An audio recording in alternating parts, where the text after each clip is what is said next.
What's going on, everyone? I am Bubbles BuzzerBeater, and this is the unofficial official BuzzerBeater YouTube channel, back again with another video. I hope you all got through the off-season alright and are embracing your new draftees, leagues, and BuzzerBeater adventures. With the new season, I also have a lot of new video ideas and have been recommended specific ideas by you guys, so thank you to all of you who have not only subscribed but also reached out to me specifically with video ideas. I love the community that we are building here on YouTube, and I really enjoy making videos and doing things that I know that you guys want to see. So in this video, I just wanted to go over some of the biggest news entering the golden anniversary season of BuzzerBeater and showcase what we have to look forward to in the upcoming seasons.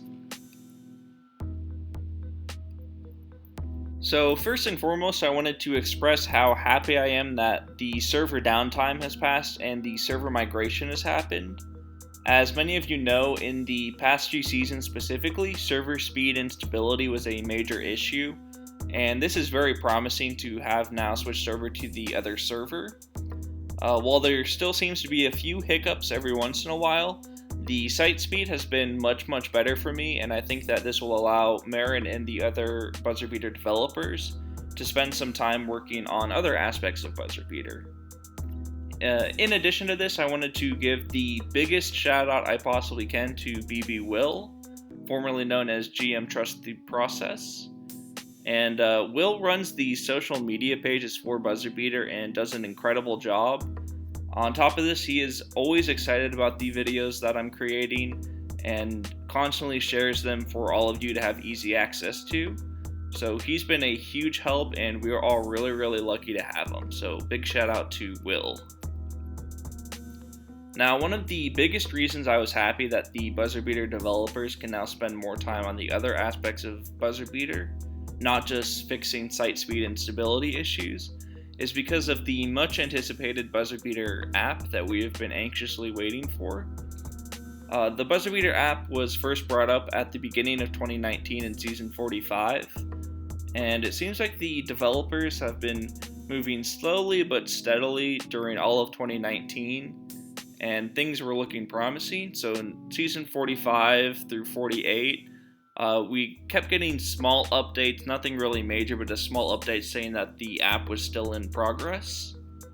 And then in Season 49, it was made clear that while the app was still being worked on, a lot of time was being spent on maintenance and progress on the app was being hindered. But luckily, the server migration has now happened, and I think it is very likely that we get the BuzzerBeater app created sometime this year or next year. And this will undoubtedly help BuzzerBeater grow and just be much more convenient for a lot of users who primarily access the game via their phone. Because I know a lot of you guys access BuzzerBeater via your phone rather than on a desktop or laptop. The next thing I wanted to discuss is the Flash issue that many users have brought up in the last 3 to 4 seasons. So some of you might know that Flash will no longer be supported after 2020, meaning that within the next 2 seasons, BuzzerBeater will have to find a way for users to view their games. And this was never commented upon by Marin until just this off-season, but it looks like we will be able to use a replacement for Flash to help view our games, which is one of my favorite parts of BuzzerBeater, so I'm glad that he came out and mentioned that they're looking at a suitable replacement for Flash. And then the last thing and the most important thing that BB-Marin discussed in his seasonal newsletter was inside-oriented tactics. And he was talking about how they are still overpowered, which most of you have heard me say in my game day prep video and BuzzerBeater offensive and defensive tier list video. I encourage you to check those out if you haven't seen them. But Marin mentioned that by next offseason, inside-oriented tactics should result in more blocks, loose balls, and turnovers than they currently do, in order to help nerf the inside offense's effectiveness, which I think is awesome.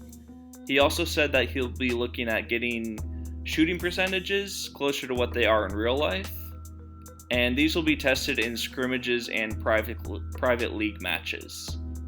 While we all know that BuzzerBeater is dominated by inside tactics and other stats tend to not represent real life, I wanted to look at a quick example of this. So this is the South Dragons League stats from last season.